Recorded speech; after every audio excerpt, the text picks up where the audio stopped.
Welcome back to the Football Fitness Federation podcast. This is episode 269. I'm delighted to be joined on the podcast today by Performance Director at Blackburn Rovers, Ben Rosen. How are we doing? Very good, thank you. Nice to be back. It certainly is, mate. It certainly is. This one's been in the pipeline a long time. I've been chasing you down from numerous roles, numerous clubs. You get into certain places and maybe it's best not to talk too much. So now I'm in a place where I'm happy to talk, so I don't mind it. Well, that's always a good thing for a podcast because you'll be bringing some quality content. But Ben, let's talk about your career to start with. Where you've been, the roles you've been in. Take us up to the role with Blackburn now. Yeah, so I mean, I started, my first internship was actually West Ham in 2009. So I wrote to a load of clubs around. I was doing my sports science degree in Southampton. I had the summer off and just wrote to all the London clubs, see what I could get. And then the 18th fitness coach at West Ham got back to me. I said, come over, help us out for the pre-season, and we'll just see where it goes from there. So I did that for 6 weeks, and then it ended up actually ending really badly. So I think it was my last day there, before I went back to university, I'd agreed that I was going to come back, do the 16s 2 days a week, so drive up. And on my way out of the training ground, I've reversed into the physio's car. So I've got out, taken a look. There's no damage or anything. So I've driven off to the main training ground when we're having lunch. And then the kit man saw me do it, went and told the physio. And then suddenly I get this phone call from him saying, what are you doing? You've driven into my car, you this, you this, you this. And then I got a phone call that night from the 18th fitness coach, basically telling me not to return. Oh, and wow. At that point, then I'm devastated, thinking my opportunity in football's gone. I'm only in my second year at university, or the end of my second year. And then that was it. But sort of because of that ending, it ends up being the story that kind of leads me to here now, because then I end up getting an internship with Southampton Football Club when they're in League One. Club get promoted immediately while I'm an intern, and then as they go into the Championship, it was the beginning of really clubs starting to use GPS. So then Stat Sports come over to Southampton, show all the equipment off. It was GP Sports back then, and Southampton needed someone to manage this new system throughout the club for the first team, the 21s, the 18s. And I was just the perfect one to do it, because I was prepared to work for very little money and work a lot of hours. Yeah. So that's how it really began. Year later, the club got promoted again, go to the Premier League, change of coach halfway through the year, and Pochettino came in to Southampton, and the first team fitness coach went on to Reading with Nigel Adkins. So then at the age of 22, Pochettino said that he wanted me to be the first team fitness coach because I knew the boys and he trusted me. And although in a job title, it was a great role to have. Really, the responsibility that I had was do a couple of warm-ups and some upper body gym sessions. Yeah. So although it was a nice job title, I wasn't really doing too much. And then about 6 months later, I had the opportunity to go over to Malmo in Sweden, just for a connection I had with a guy called John Phillips, who's working at QPR. Then he was at Krasnodar. I think he's at Red Bull now. So he sort of set up a connection with me due to me knowing him. He was living down in Southampton in that time. And then I went over and sort of started what it is now at Malmo FF, where they've got all these English people working there, and they're starting to really build a department, and they're doing things really, really well there now. Through that, met a load of people, spent 4 years with the Danish national team, working alongside my role at Malmo, which was amazing. Which is also where I met Jon Dahl Tomasson, who's now the head coach at Blackburn. I had a great relationship with him. Myself and him were putting together all the training sessions, and we're starting to really get to know each other and understand that the way that we both viewed football training was very, very similar to one another.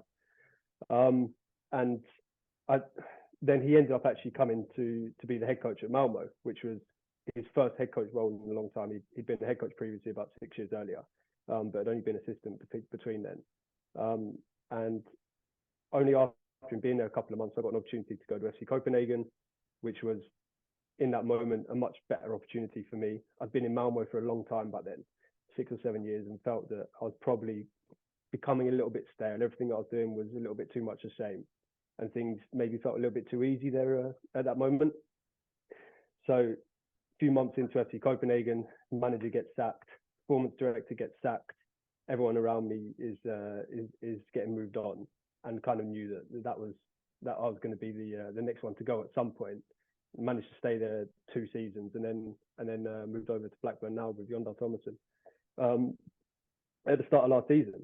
So it's been a nice journey to get here, but this kind of feels like now the kind of next step is where I'm going, is working with the head coach and really trying to lead a department in the way that he wants it to work and the way that I want it to work, leading into kind of that one thing, which is obviously the way that he wants to play football and preparing the players for it. I want to go into detail on that in a second, but just before we do, that career path, when you were back finishing your studies, coming out into that first role before the crash. Yeah. Crash. At that point, how far would you say off what you thought your career was going to look like in terms of countries you were going to work in? Not necessarily teams, because obviously we don't really have any idea at that time, but did you have intentions of going abroad and spending time abroad, or was that just taking opportunities as they came? It was just taking opportunities as it came, and it was just, being in the right place in the right moment and getting the opportunity to do it. But I mean, while I was coming towards the end of my studies, I had absolutely no intention of working abroad. And then even when I got the first call to go to Malmo, I really thought I'll go there for 6 months, 12 months, and then I'll come back to the UK and I'll get myself a better job in the UK, and it'll maybe be a little bit of a springboard for me, and I'll go and learn, make some mistakes, and do it that way. But no, it ended up being probably the best thing I ever did. You go out there, met the woman who's now my wife, learned Swedish, can speak fluently that language now, understand Danish fluently. So and being abroad, I think you develop so many things that you wouldn't do if you just stay within the comforts of being at home, the whole life. Yeah. On that relationship then with the manager, obviously there's been three clubs now you've been together. Well, you could say 4, couldn't you, with the Danish national team as well. In terms of developing that relationship, obviously it's got to come from both sides, hasn't it? But that understanding, could you go into a bit of detail on that and how that's developed over the different roles? Yeah, I think that it really comes from 2 ways, because I think that some people will find a head coach that they end up kind of working with over a period of time, where they just feel that that's the right way to go, and maybe they don't necessarily believe in the way that guy wants to work, or the way that he wants to play, or the way he wants to train, but you end up just being kind of along that journey with him. And I think that the luck that I had from it was that, like I said, myself and Jon very much saw the way to train, the methodology behind it, the idea that we want to be very high or we want to be very low within our training sessions, that it really, really matched. And then, of course, it's then over time learning that, okay, I think that he needs to do these things a little bit differently from his side to me. And I think you need to do these things a little bit differently in terms of the way that we train.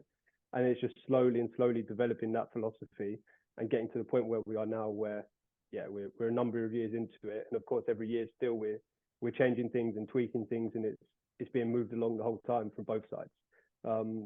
But it's from a personal point of view, of course, it's a massive decision you have to make as well, because when I could have stayed living in Malmo, my wife's family is there, I've got all my friends around, but what are the chances that you're really, really, really going to be successful in your career? It depends how you determine success in that point. So for me, the way that I determined success was getting to the highest possible level I could within football. And I believe that working with him, that's the opportunity to do that. Whereas I felt that if I stayed in that situation I was in, that there was only a certain level that I could go to.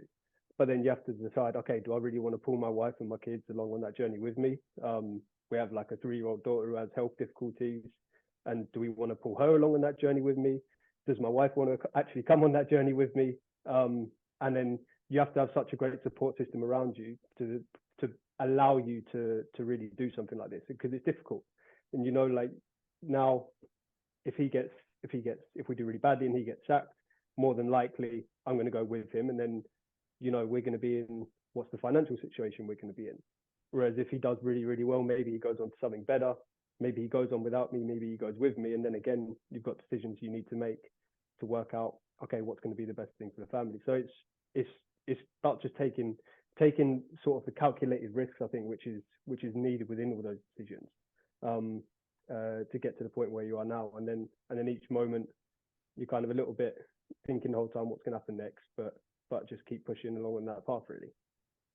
I think it's a really important point to bring up, because I think a lot of people, especially coaches, they'll focus on the fact that you can, especially managers that are up there linked with a lot of jobs, they're always going to see that there's going to be the next opportunity when they leave. Something's going to come up. What we don't talk about is exactly what you've spoken about there, is the personal side of the coach that then follows that manager. Absolutely. And like you've mentioned, it's not just a move down the road, is it? It's you're talking different countries, you're talking a lot of strain on the family, I'm guessing. Exactly. And like for instance, with him, he's had unbelievable playing career, won the Champions League, did all these things. He's obviously in a situation financially where if he moves, he can put the kids into this private school, we do things this way to make the situation work. Or okay, the family's going to stay behind, it's okay, we can manage that financially. Whereas obviously as a support staff, especially in a championship level, you're not really in that situation. So then you're having to take different types of risks and saying, is it worth it or is it not worth it? And that's the decision that obviously we came to, was that it was worth it, and you just hope that it's the right one at the end of the day. Yeah, definitely. I know you mentioned about being across different roles with him, and also the understanding of from one side to the other developing over time. What would you say is the biggest sort of progression or change that you felt from when you first started working with him until now? So, I mean, we used to find that when we were doing training sessions with the national team, over the course of 2 or 3 days, we might do 4 or 5 games worth of accelerations, decelerations, and we'd get maybe a game and a half worth of distance. So everything that he wanted to do was small areas, quick play, and lots of intensity within that. Whereas what we've tried to work on over a number of years is just by opening it up and making it bigger and bigger and bigger, to actually get to the point now where on our conditioning days, we're not doing any small area work at all. And that was really driven by me and my ideas behind actually how to condition players and what are we preparing players for. So, I mean, if we talk about just the game as a basic, what we're conditioning the players for is to play football, which is obviously on the size of a full-size pitch, 11v11. And the question that I've been asking myself for years and years and years is, why are we training players in these small areas where we could just put them on a big pitch, put certain rules or put certain things into the game to just push the intensity of what we're doing? And then naturally, we're going to get an increase in accels and decels per minute. The speed of the accel and decel is going to be similar to what it is on an 11v11 pitch. Because, of course, as soon as we go into small areas, you're decelerating from short distances, you're accelerating shorter distances, so your speed of them all goes down. So again, it becomes a little bit less specific. Your intensity of your high speed running goes up, your intensity of your sprint distance goes up, your intensity of your distance per minute goes up. And then also what we can do is that we can suddenly get the volume into those conditioning sessions that we need to get. Because I'm sure that all the people out there listening to this would have done, say, day after game Sunday sessions with the group that haven't played. And what you're trying to do at the end of the session is top players up with other things, because everything you've done is in small areas, because you've got 5v5 or 6v6, you've got 10 or 12 players that you're trying to work with. Whereas the way that we want to work is that we essentially take control of the under-21 squad or the under-18 squad, that they're following our schedule completely. And that every time we have a session where the day after a game we need to do 11v11, then we'll play against the under-21s, and we have that group to do that. The other thing that all of us will see is that the issue that players have generally with in terms of fitness with during the season is that if you're out of the squad for a long time, then quite clearly the player isn't match fit, and we see that players will get to 60, 70 minutes and they're not able to continue or play at the intensity they need to play at. And I think the reason for that is because they lose all their tolerance for the amount of distance and actually the volume of work that you need to do. Because the intensity of it, they're fine with, and they can cope with that because you do lots of things in small areas which are very intense to keep them ready. But actually the tolerance for the distance and the tolerance for not only doing 800 meters of high speed running or 900 meters of high speed running at the end of a session, but combining that with doing 12K of work or 10K of work, that's the tolerance that they lose completely. So that's the way that we see it now, is that we take away all that small area stuff. And I mean, if we take the pre-season this year, on our conditioning days, we would do all of our work in big areas for our what we call conditioning drill. Of course, we'd still play possession games in small areas and things like that, but the bulk of our work that we'd call conditioning work was done over these big areas. No, that's really interesting. The other thing I just wanted to tap into with that, you know, when you said about taking control of the younger age groups programs, has that come from your side or the manager's side in terms of utilising that squad, or has that come a bit from tradition over the years at a club like Blackburn, where they've got a lot of players through? I don't know the numbers on that, but they seem to have got a lot of players through from academy to first team. So is it tying into that, the fact that they tend to get quite a lot of players and they need to be ready? I think it's probably a combination of a number of things. I think it's definitely from the fact that we don't have the biggest first team squad, so we need to bring players through. It's of course, in terms of a sustainability thing for the club, it's extremely important to be able to sell academy products. So we need to keep bringing those players through in that way. It's also driven by the sport director, driven by the manager, and really driven by the academy director. I guess you'd say those three as why they want it. But if the manager didn't want them up with him training, then I know that the previous manager, the under 21s would almost never train with the first team unless they were part of the first team sort of squad. Whereas we're using the under 21s and the under 18s in a number of different ways. So if the manager wants to train against a low block, then we'll play 11 first team players against 11 under 18. Whereas if we're doing it really more from a conditioning point of view, then we'll just mix the groups up and we'll have half 21s with half first team against half 21s and half first team, and we'll do things that way. So it's a combination of different things and different reasons for why we do it different ways. But I mean, we even got to the point where we took control of the under 21s match program. For the away games, we couldn't do it, but for the home games, to say, all right, what day do we want them to play, and how does that match our schedule so that we have the best training possibilities for our group that isn't playing actually. I mean, if we take the group that we've got now, as we are in the start of December, I think the player with the second highest total distance in our group is a player that's played 2 games all season, just because we're topping them up efficiently and we're doing everything in such big areas on our day after game work. You mentioned before as well about when you're training high, you're training a lot higher than probably what a lot of other people would, and then when you train lower, you train lower. When did that change? Like, was that something that's come in recently? No, I think that's an idea that myself and the manager have both had for a long time, which is that there's too much medium in football training. You know, there's too much. It's a little bit hard, or if we want to do a recovery session, but we're still going to do a little bit. We have, and people think that we have to do some work, you know.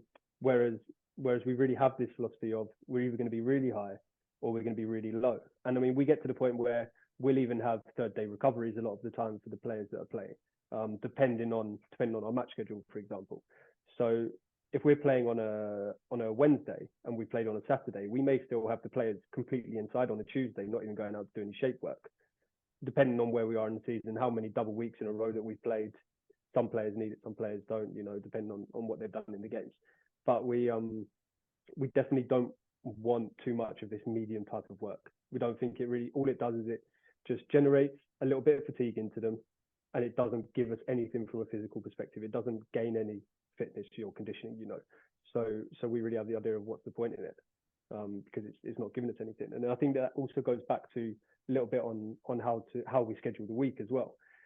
Because again, if we're going to work like this with always the day after a game, that we have to have the players in because the group that's not playing becomes so important for us to keep them ready, then of course that affects then how do we plan the week? Because if, let's say, that's a Sunday, on a Tuesday we've got a group that's played probably anywhere between 60 and 90 minutes against the under 21s on the Sunday, and they're on match day +2 on the Tuesday. So suddenly that can't be our big work day with anyone, because it's the first day back in for the group that have played. So then Wednesday suddenly becomes our bigger day, but we're also match day -3, so we can't do too much. So it's fine. The whole time it's just trying to find exactly what is the level and exactly how we're going to work, how much volume, how much intensity do you want within that day, and just measuring it the whole time in terms of just trying to perfectly dose it, and then perfectly dose it for each player as well. Because of course we've got players in so many different places. We don't ever really want someone going more than 10 days without doing around 80% of a game as a minimum. So we'll really focus on that. We'll throw our players into under 21s games if we need to during the week if they've got a cup game, for instance. So I mean, we'll use under 21s games, and sometimes there'll be a full first team out there because, as I say, it's a Lancashire Senior Cup and we're allowed to play senior players. But we use that as an opportunity to top up players.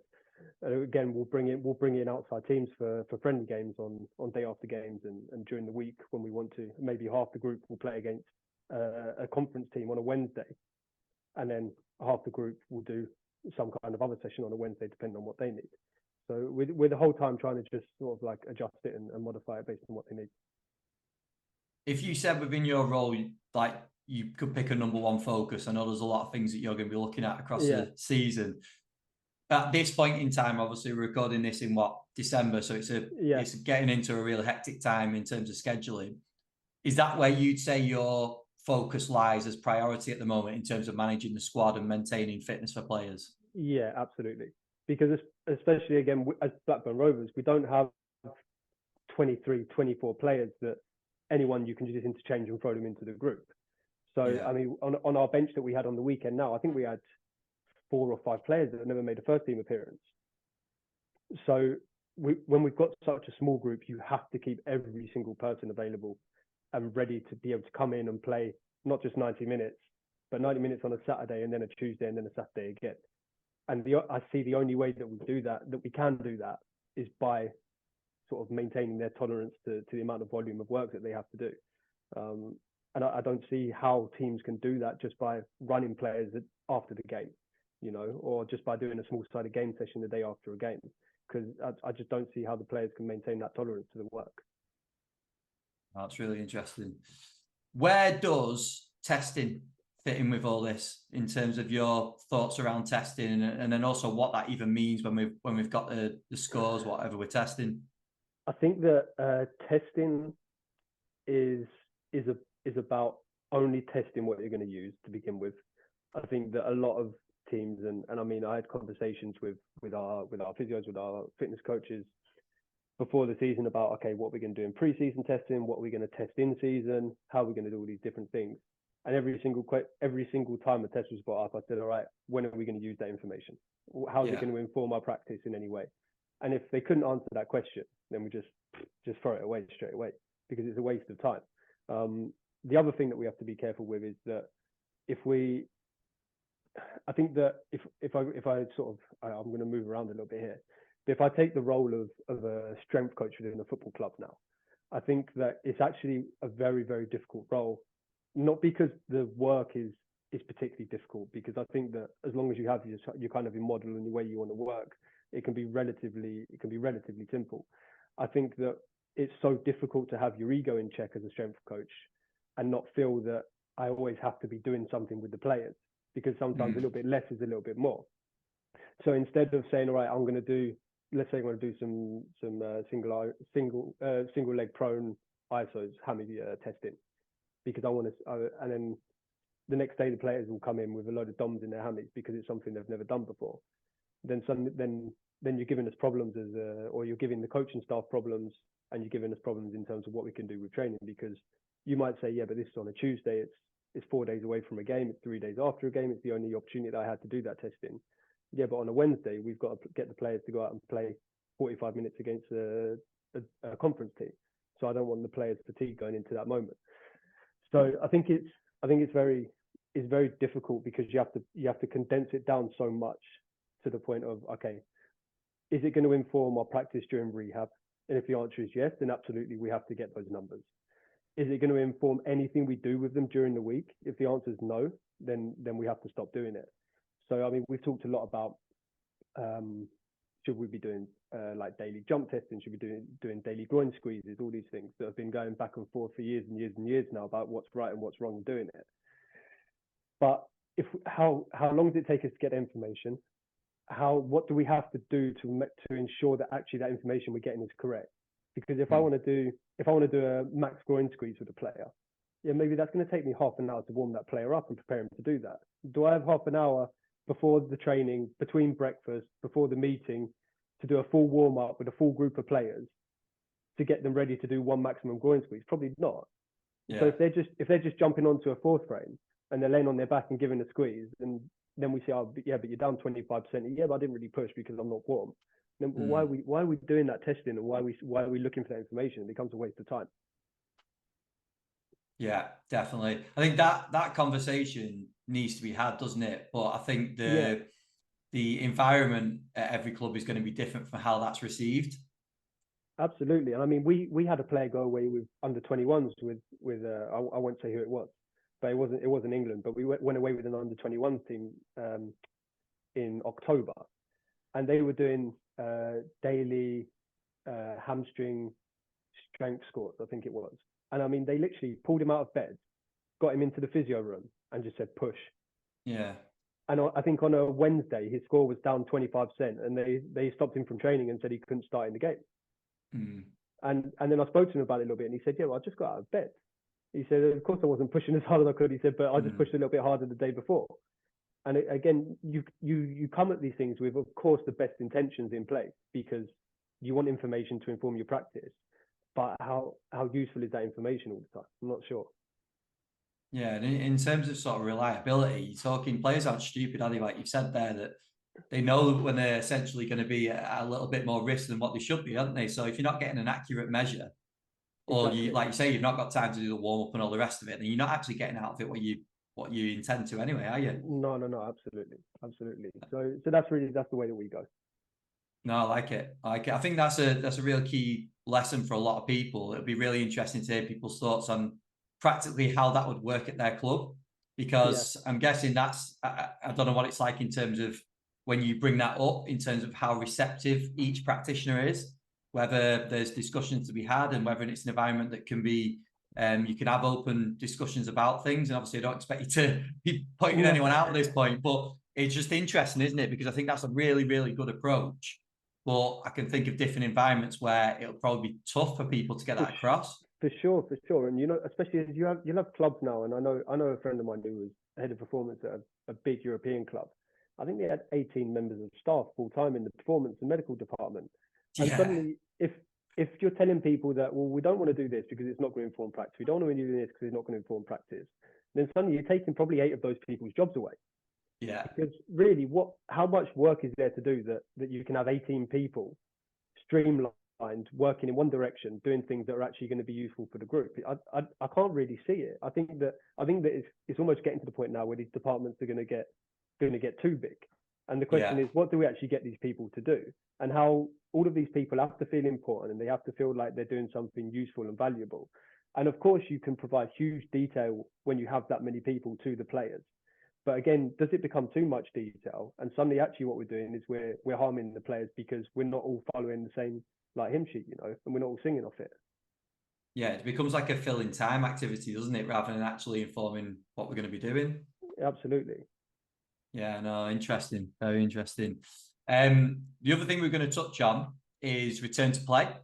So actually getting players from obviously whatever injury it's going to be, not just ready to step out onto the pitch, but ready to perform. So what's been some of the lessons for yourself over the last few years in terms of getting players ready? I think that the main thing that we have to always do, and this is something I talk a lot to our physios about, and I've been talking to our performance staff about, is that what's the end point, and are we just preparing the player to get back on the pitch and saying, well, actually, he's going to still take another 3 weeks to be prepared to come into the starting lineup? Or are we going to prepare the player to actually jump in and straight away be ready for the squad? And then, of course, that becomes conversations with the manager about, okay, how quickly do you need this player? What's our squad situation right now? When do you want to use him? Are you happy for him to be as part of the group, but you can only use him for 20 minutes at the beginning, and then slowly we're going to build him up? Are you happy to have someone on the bench that you can't bring on early in the game because that's sort of losing a place on the bench for you? And all these different things. So really, it's finding, in general, that we want the endpoint of our rehab to be essentially 80-85% per game within a session, and we want to see that the player is able to do that. And if I see that the player is able to do that, both from a volume and an intensity point of view, then I know that I'm confident enough to tell the manager I'm ready. I feel very happy for this guy to start a game now, because I've seen that he's able to do the things that we're going to need him to do on Saturday. It also then goes on to a little bit of how do we then do the return to play process, because I think a lot of the time, again, people are using this intensive extensive model when it comes to return to play, and I definitely see the use of it, and I can absolutely hear all the arguments for working in that way. But again, I think that there's an argument for actually following much more of like a mixed model, which is we're going to do very intense sessions followed by easier sessions, recovery sessions, and they're going to be over a mixed basis. So we're going to do them over big areas, over smaller areas. We're going to get enough distance in there. And I think when it comes to distance as well, something that we miss out a lot in return to play is a lot of the low intensity work.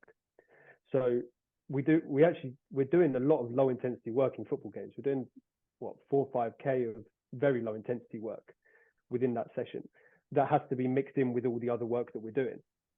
So I think that are we missing out on a lot of that in the return to play process by working in this extensive, intensive type of model where we're doing short, sharp work in accelerations, decelerations on day 1, followed by high speed running on day 2, and then a recovery day, instead of doing everything mixed into one, adding in lots more low intensity work within that session to again just build up the tolerance to volume and the tolerance to the distance they need to be able to do, while we're combining that with the intense work that goes within that. So I'm losing my train of thought here a little bit now, but yeah, so that's a little bit of my thought process with it. And again, it all comes back to that question from the manager of what do you actually need that player to do when he comes back to you, rather than a physio sticking him saying we're going to get him out of the physio room and we're going to pass him on to you guys, and then the rehab coach or whatever it is get him to a point where they're happy for him to do every single thing without modification, and then put him into the training group. I think that it has to be a big conversation about how to actually do that return to play process. I think also when we look at different players, you have to do the return to play in very different ways. So if we have a central defender that we know doesn't have huge physical outputs in a game, we don't have to prepare him in the same way that, let's say, a winger who's doing 2,500, 3,000 HML a game needs to be prepared for. So that player needs to be doing his return to play in a very, very different way, because he's got such a huge volume of certain types of work that he needs to be able to tolerate within 3 weeks, 4 weeks, 5 weeks when he begins this return to play process, that we have to fill those work in with much lower intensity, higher volume work early on within the process. That was literally what I was about to ask. In terms of that cherry on top, you get into that point of whether it's a winger or a fast forward, like they've got really different demands on them, haven't they, to someone like a centre half? So how specific will you go in terms of that end point, I suppose, where, because if we're talking about a forward, for example, you're essentially talking about a match winner, aren't you? Yeah. So for that manager to have that player available, there's probably a difference of having them available and having them available to play a lot of minutes and be effective in the game. Absolutely. So what's that difference for you, do you think? Is it a time scale thing, or is it just a case of making sure that they're ready? I think it's a time scale thing. So if we say that I don't know, a 2B hamstring is going to take 6 to 8 weeks. Yeah, but actually for this player, it's probably going to take 12 weeks, because he's going to be off feet for 6 weeks. And then we know that there's no way in 3 to 4 weeks we can regain that fitness or tolerance for the amount of volume of work that we know he's going to have to do playing as a centre forward. Let's say it's one of our centre forwards that we've got injured at the moment that we know averages 400 or 500 metre sprint distance a game. We can't prepare him for that in 3 weeks after just doing some off-feet conditioning sessions and some bike conditioning, because he's just going to explode again, because he's not going to be able to do that type of work within that amount of time, especially not do it on a Saturday and then again do it on a Tuesday the way the championship works. It's just impossible. Yeah, definitely. No, I think that's a really important thing to factor in, isn't it? And I think what you've mentioned there about having that transparency with the manager in terms of what they're expecting is really important, isn't it? And it does make me wonder how often those sorts of conversations actually happen. Yeah, for sure. And it's about having something that we're very, very lucky to have at Blackburn, which I think is actually more rare than people realise, which is a performance department or a fitness sports science department and a medical department that work really, really, really well together, and that work really tightly together, and that all of you can sit and have a conversation about how we're going to build up this program over a long period of time. No one's going to get offended by anyone. No one's going to become defensive about anything. And then you can all go to the manager and say, right, here's option one. This is what you're going to get. Here's option two. This is what you're going to get. Which one would you like us to follow now? And then the manager makes the decision at the end of the day, okay, actually this player, I'm so desperate to have him that I'm happy that he's going to play this game 20 minutes for me, prepare him for that. And then you've still got another 3 weeks to prepare him to be a starting player for me, but I just want him back on the pitch to try and score me a goal. But then that's for the manager to make that decision and be the decision maker there. This is one of the key differences as well between sort of a return to play process in first team versus academy, isn't it? Because we're talking strictly results. We're talking essentially precious time, isn't it, within a season as well? Yeah, managers they've got big demands on them. Yeah, I mean, I think we have 10 games in December. Yeah. So if you say to a manager, I can get him back in the middle of December or at the end of December, I mean, you're talking about 4 or 5 games, that difference of work, and 4 or 5 games, that's 10, 12% of the season. Yeah. So it's a huge sort of thing for us to be able to make those types of decisions and have the backing of the manager in it, and not feeling the stress within ourselves that we've told the manager that this type of injury takes 8 weeks. I don't know if we're going to get him ready in 8 weeks, you know, and having that fear within ourselves. It's just being completely transparent and open, and again, not providing information which is going to be wrong, and where we feel that we just have to tell him something that makes him feel a little bit happier in that moment, as I'm sure a lot of people get in situations where they do. But it's just being completely open and transparent within that process with everyone involved, with the player, the medical, the performance, the manager, the sport director. And then we can make the right decisions. And I mean, even when we talk about sport directors there, I think that having a relationship between someone like myself and a sport director is so important, because sport director is going out and he's looking to buy players in January. Yeah. And if we can have honest conversations together and say, look, but he said to me, when's this player going to be back fit? What's he going to be ready for? If we give him unrealistic expectations, maybe he'll make a decision not to sign a player. Yeah. Or to sign a player. So again, the transparency needs to be completely correct, and it needs to be completely whole within everyone that's involved. Definitely. I wanted to ask you, Ben, because I feel like you can give a really good experience on this. If there's probably coaches listening, or there will be coaches listening, and thinking, I'd love to have the confidence to go and have these discussions, and I don't feel like I can take this to a head coach or take it to a director or whatever it is. Yeah. If people are really struggling with that, coaches really struggling with having those conversations, I know some of it is going to come with repetition and with time and experience. Yeah.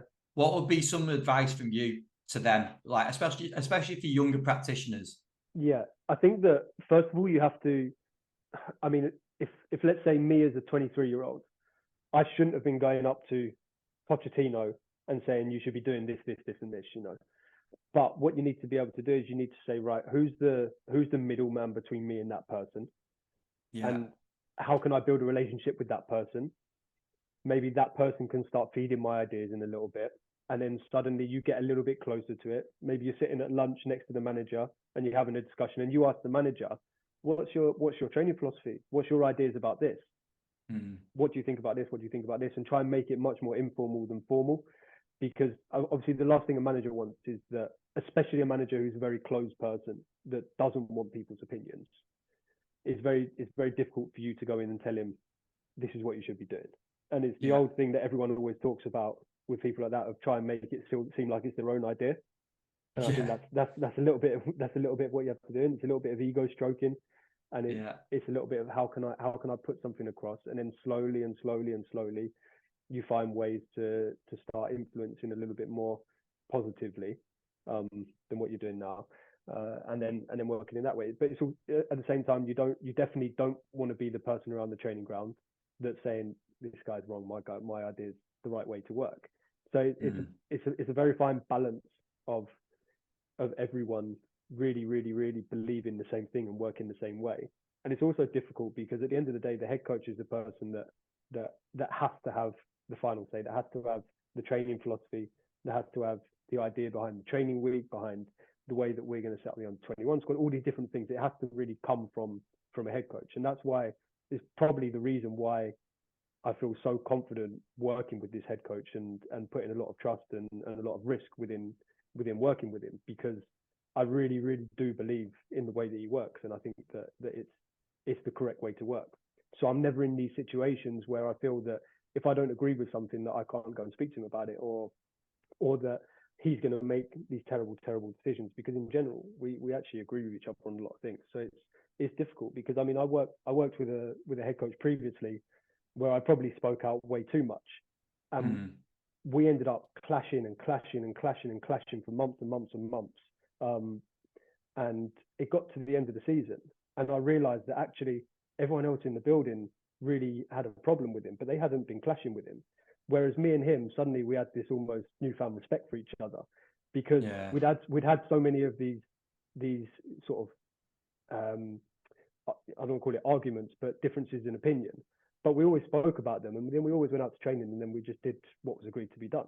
It never went further than that. Whereas I think a lot of people, you stay quiet, and you don't want to have these disputes and these confrontations, and then it becomes very, very difficult for you to sort of maintain that relationship over a long period of time. So it's tough. Brilliant advice. No, I think that's really important. I think, like I say, like you've mentioned there, the experience is key, isn't it? And having that experience there of being outspoken at a time and having those disagreements probably built you all sorts of skills for now as well. Yeah. So people probably have to have a bit of that as well along the way, don't they, to actually learn and go forward. But I think your advice in terms of using the middleman and finding the right time to engage, I think is really important. Yeah, for sure. Ben, that was brilliant. Thank you very much. I'm glad I spent all those times chasing you around trying to get you on, because I knew it was going to be worth it. No, I really appreciate you doing it, mate. I think there's some real key takeaways for people on there.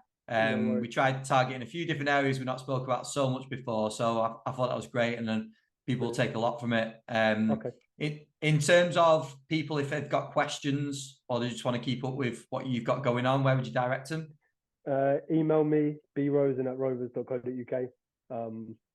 Or I mean, you can find me on social media, on Twitter mainly. I don't use it too much, but I try and respond if someone will send me a question. But yeah, just send me an email and I'll get back to people. I'm not too active on social media at the moment, so yeah. Perfect, mate. No, thank you very much. Appreciate your time, Ben. Great, I really appreciate it. All right.